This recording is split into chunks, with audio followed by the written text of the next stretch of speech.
I said it in the last Everlasting Artist Spotlight with Donald Osborne that the concept was being broadened out to fit more than just comic book artists, but any artist. And so, for the first time, a musical artist, Corduroy Brown, will be on to talk about his single, Doing My Best, and upcoming album, and just generally go over his love for the musical art and how he got in the business. Thank you for being here at Mr. Super Oz. This video is going out, and this channel only exists because I, Oz, founded Gamble Comics, which first release was Everlasting Survivors, a 68-page graphic novel called All Day Long. Available now.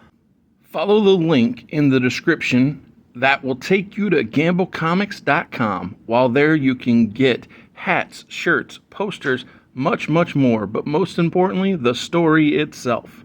Coming soon from Gamble Comics, BC Brute.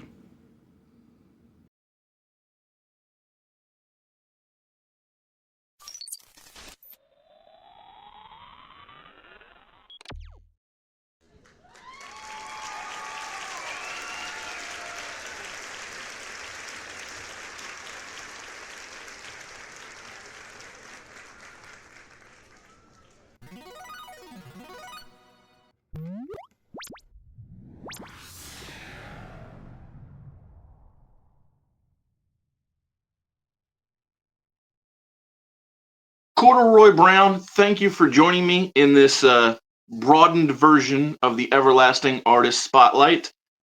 The question I always begin with for this endeavor is what got you into the art form, and obviously, with that being the case, the musical art form, what got you started? So what got me started in the musical art, or the art of music even, I grew up in church and from the time it didn't matter. Like if you were little or even time I was in high school, mom was like, you're going to church, come on. So, that was kind of what got me into it because I'm always surrounded by music and from, traditional piano only, old folks church to straight up black gospel. We're dancing in the aisles. I was always surrounded by music, and it always intrigued me. And even though I didn't really start playing music until high school, but I was always around it, always listening to the different harmonies and listening to how people were splitting up these parts, and it always was something that was around. So no one in my family is musical, believe it or not. I think I have an uncle that played saxophone, but he doesn't anymore. But other than that, I never was around it with my family, but I was always around it with church. So that's really what kind of got me at least invested in it mentally. But in high school, my mom got me a guitar from a pawn shop, Mac and Dave's actually in Huntington. And what I learned later was that they actually ripped her off. She didn't know any better at the time. This is 2007 or 8, but she got me an acoustic guitar, hard-earned money, and she spent too much for it because that's what they had, and they didn't know. But so I always kind of like look at that and say, well, don't rip off my mom because now they are actually out of business. So Right. thankful for her that she got me that guitar. It was a Fender CD60 acoustic guitar with a case, and that thing, it changed my life, literally. I mean, that's what I do now. Yeah, I know you and I met in college. Was music a part of your choice for where you went to college and what you pursued? I don't think music was perhaps why I went to OU. I think it was just because that was what was easily available, and I still to this day don't know what I want to be when I grow up. But I did kind of embellish the skill though. I met my best friend Chris Barker, who still plays bass with me, and we ended up being best friends and still play music in a band together to this day.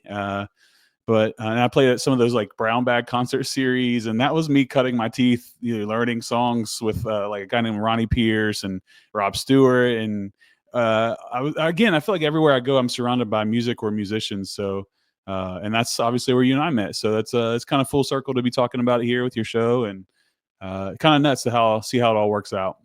Yeah, I've long given you credit for getting me into television, not watching it, but for scenes in it, because you and I were on different paths in college, and you would seemingly volunteer for everything, whereas I was only showed up if I was getting paid. had to play and whatnot.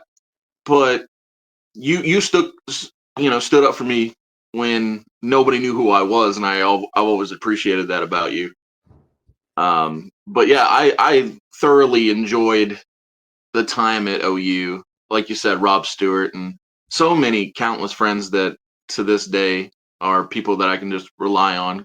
Chris, like you said, became one of your closest friends and bandmates. So it's such a great takeaway from the college experience. Yeah, it's really, and that's, I don't know, man. Like, I part of me is like, am I even doing the right thing? Because I still work with like video production as my kind of real full time job in the day. But, um, I don't know. Again, maybe I should have done something differently. But I mean, it all works out if it's going to, and so I guess it's I all good. Because my 9 to 5 isn't anything to do with media. The only aspect I have to do with it is this, and I guess some degrees of or some part of the degree is used in my writing. But yeah, no, I think that you're doing I think you're doing your best, and I use that pun because the effort you're putting into getting that song out is something I've thoroughly enjoyed. The idea that you're going all around to areas to ensure that people know that the song exists, because I think that the more people know, the more that they'll enjoy it, and the more people will want more of Corduroy Brown. Sure. That's the trickiest part is I think where, and maybe this is a rabbit trail that we're not meant to go on, but like it's so hard to get people to care about things. There's so much fighting for your attention at all times. So that's because we all have supercomputers in our hands, we're able to look up anything at any time with our phones, and there's kind of constant feed of stuff being fed at all times. So like the idea is just like, I'm gonna just bum rush everyone with all this content, and they're gonna see it regardless. So Yeah, I'm gonna make sure that I just noticed that with like artists, especially on a local or a regional level like us now, is like that's the unfortunate side of making music. It's not just about making music anymore. It's not, that's the key part of it. Don't get me wrong. But if you are consistent and relentless with your media presence, it makes it seem like you are doing so much more than you are. it's so funny. I don't know if you've experienced this, but I've had people come up to me in comic shops and be like, "Oh, how do I get on your level?" And I'm like, "I don't think I'm past the starting block. I really don't at some level that you should aspire toward." Don't get me wrong, I appreciate the thought, but yeah, I'm with you on that. The idea that it's so hard to get that grasp, that hold on people's attention. I know sometimes I'll be seeing my wife just go through the social medias. I'm like, is any of this getting you? Because Hmm. whenever I put stuff out, you never know what'll hit, and then when you see somebody else just seemingly brush past everything, I'm like, I, I don't know how. I don't know how to Yeah, make it. yeah. I can tell it's consistency, man. I don't know. It's just like I said, kind of an unfortunate side effect of content creation in general. It's like the algorithms reward that consistency. So I know so many musicians too, and I don't know if you feel this way, but there'll be people that are like, "Well, I just don't want to get on people's nerves," and it's like, well, no one's going to care about it if you don't care about it, and so it's just that's the whole idea is just be relentless. No, you're not going to die one day, and they're going to be like, "Oh, he used to promote his music Yep, like too much." Like no one says that. Like, absolutely. Yeah, I'll be honest. I was that scared person at the beginning of the channel. I would be like, who even wants to know my opinion? I spent probably a good year not talking about me at all because I was like, oh, nobody cares about me. So I would do a bunch of things that just I don't know, they were wrong. And then eventually I was just like, all right, here's what this why this exists, and we're doing it, and either you like it or you don't. So mhm. no, on that, there's no such thing as too much promotion of your content, because especially in your case, my goodness, it's fun, it's upbeat, people can't help, or at least in my opinion, it's easy to get lost in the excitement of it all. There's a lot to it, man, and it's surprising that people care about it as much as they do, to this day. I mean, I was out somewhere, yesterday, like, I think we are actually going to the grocery store, and there's someone that's like, "Hey, you Corduroy Brown?" I'm like, "Yeah."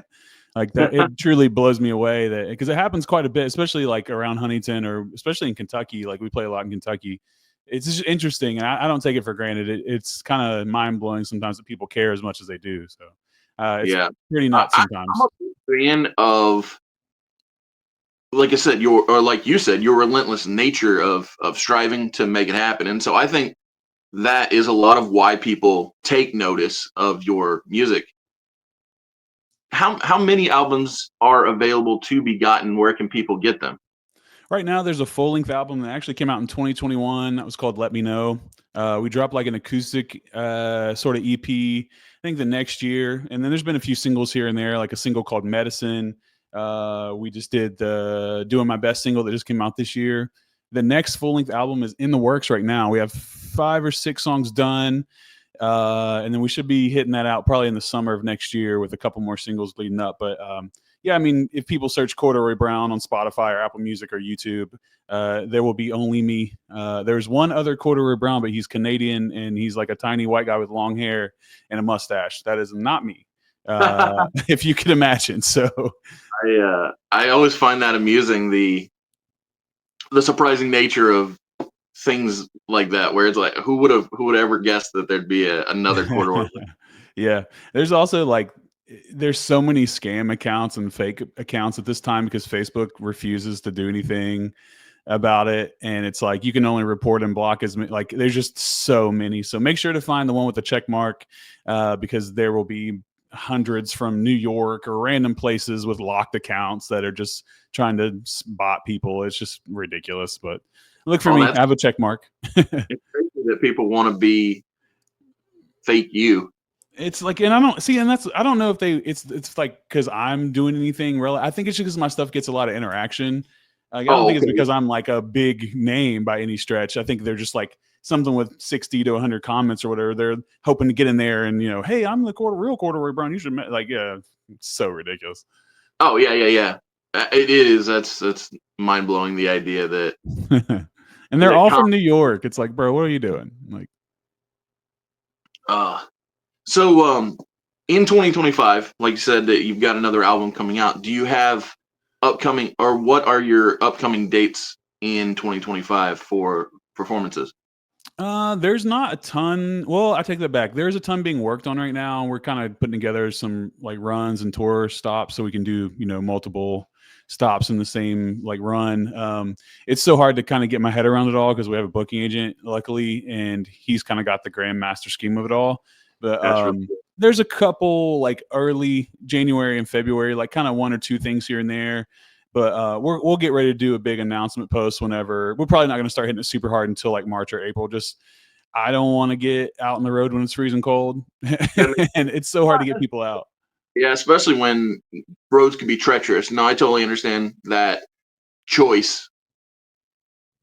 It's so Nah, much easier just to get people, especially just when it's warm, and plus it gives us more time to finish the album. I'm so ready for a new album. The first one came out in 2021, after I was in the hospital and stuff. So like, I want another full work of art to display, and I want to get ready for it. I want to prepare and have a grand thing for that. So if, as you know, working a real job and then touring with music and then creating and then also being a human and being a good boyfriend and being taking care of your cat and taking care, like there's only a limited amount of time. So not absolutely. touring till it gets warm is kind of where we're at. What was the Yeah. last part? Oh, I just said that's a lot of juggling Mm, to keep up with, whether it be the cat, the girlfriend, the job, all of it. yeah. Yeah, so it's totally understandable to put it off till the spring and focus on the album. Yeah, I like I said, I wish you nothing but the best because you've always been so, and not just for me, obviously, but you've always been that type of person to help out people ever since I've known you. So I think it's great that you're out here, striving to succeed, and I do believe it'll happen. Thank you, man. I feel blessed, man. It's music's been so good to me, and people have been so kind to me just as much. Hope maybe it's karma coming back around to help me out because, I think about like my mom. My mom's 70 this year, and she's getting older, man. 70's no spring chicken, and it's so wild to think about like, uh, how do I even say this? What am I searching for? Like the thing that like my mom, even when she had some health issues this year, she even in the hospital bed, she was like, "Hey, did you talk to such and such? They were needing this, and well, such and such." Like she has always strived to be someone like that, and I'm so lucky to get that. You know that my mom is my example. My dad's amazing too. I have a great freaking family. It's wild. Yeah, But I that's good. noticed it with my mom the most is that she just gives and gives, and I feel grateful to be in positions where I have been able to help in any way, man. And hopefully that's just a reflection. I guess I just want everyone to always say about me the things that I hear about my mom all the time. And Mm. I don't do it for that reason. I think I just have such a great example from her and my dad that I'm just like, that's just what I do. I just try to help and be good as much as you can be, it's Yeah, yeah, no, and it's wonderful that you have that positive um, frame of reference to make life choices from. And yeah, no, I believe it 100% that they are what got you where you're at, because I feel similarly about my mother. Unfortunately, she's no longer here, but had it not been for her belief in, well, me, I guess, then there's a good chance I wouldn't be doing what I do.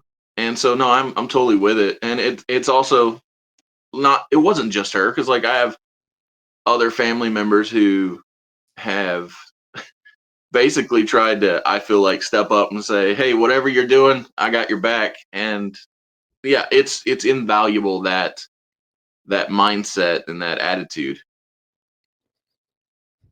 So yeah, support structures are so helpful when it comes to creative endeavors.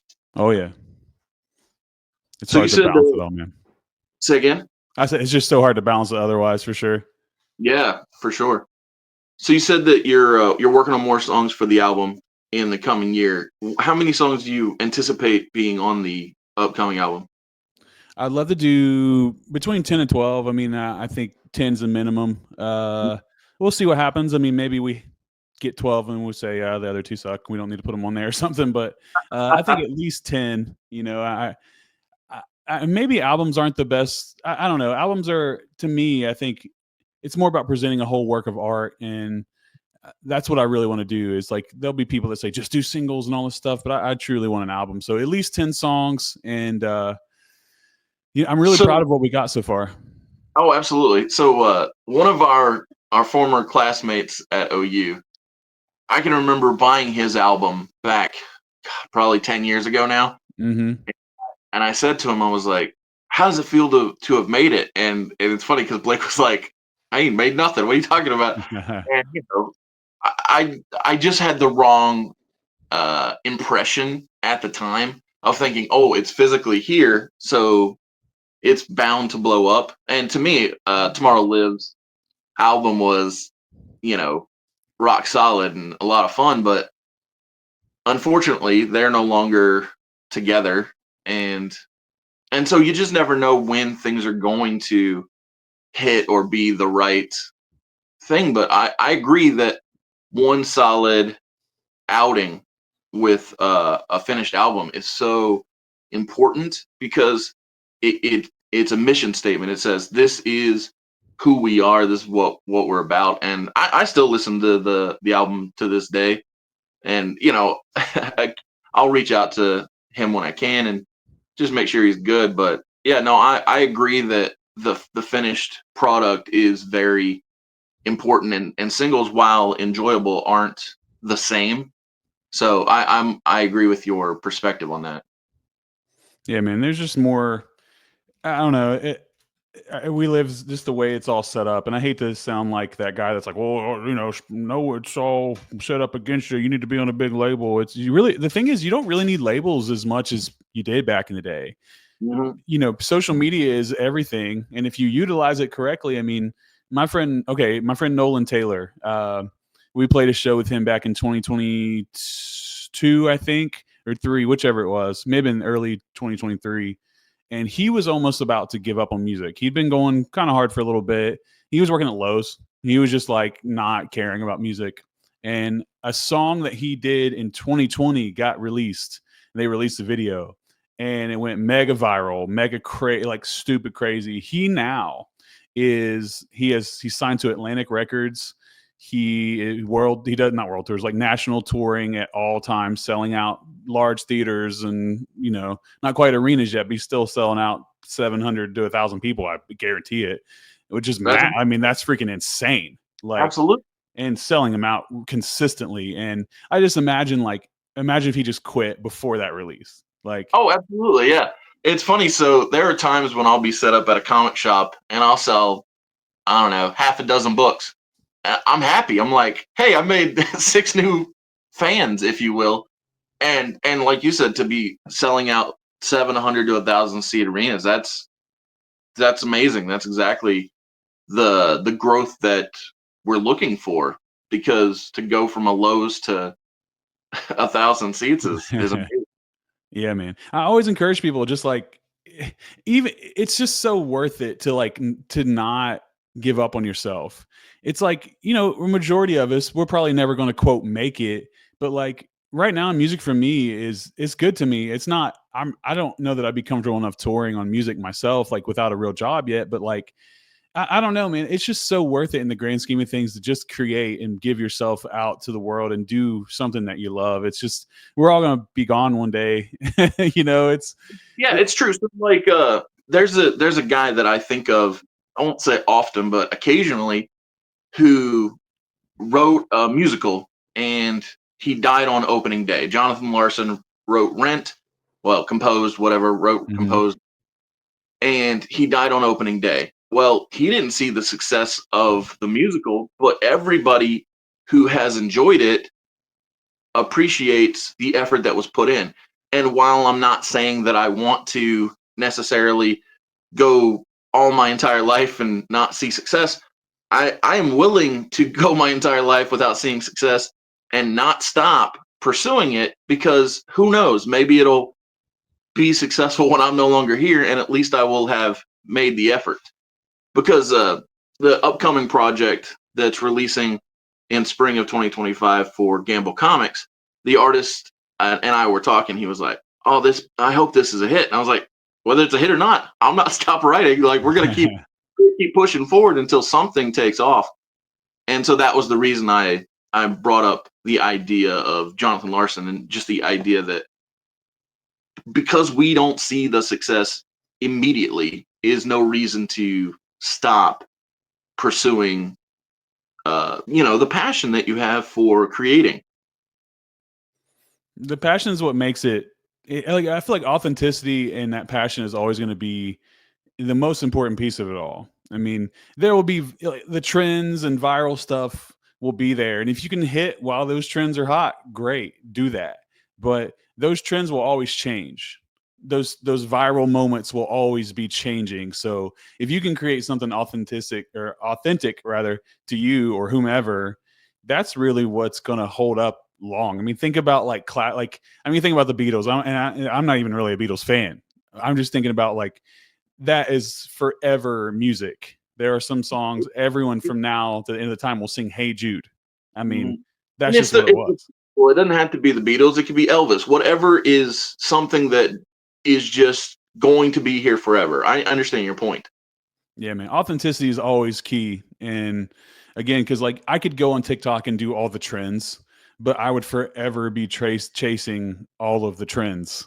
Mhm. And you just have to constantly create. So I don't know, the most authentic artists and musicians and whomever, like that's what makes the most sense. And plus then you don't have to be anything other than yourself. Like this is advice I give to all kinds of new artists that are like, well, how do I do this and this? And it's like, make music that you want to make, not for Absolutely. not for the trendy. Don't do trends. Maybe it works, but that trend is going to be gone next week. Yes. Yeah, I totally agree. But speaking of being back, I would like to request that when your album is ready to be released, I would love to have you back so that we can talk about all the places it can be got, all your upcoming singles, tour plans, things of that nature. because one of the things that I enjoy about this artist spotlight is not just saying, hey, this artist exists and they do what they do, but I like to check back and see how everybody's doing. And so if you'd be willing, I'd love to have you back around the time of your release. Sure, man. Let's do it. Like we'll be, All like right. I said, we'll be hitting a few singles up before then, obviously. But when the album comes out, probably around summertime, let's do it. Sounds great. Well, I appreciate you joining me for this Everlasting Artist Spotlight. First time with a musical artist. Well, I don't think it'll be the last time. As you said, whether it be Rob Stewart or any number of other mutual friends, I'm sure that people will be on to promote their art form. And I appreciate you for spending the time to talk about yours here with me. We'll keep it up, man. I'm proud of you, dude. I know you've been working on all kinds of stuff, dude. So keep it up. I appreciate you. Yeah, man. Bye.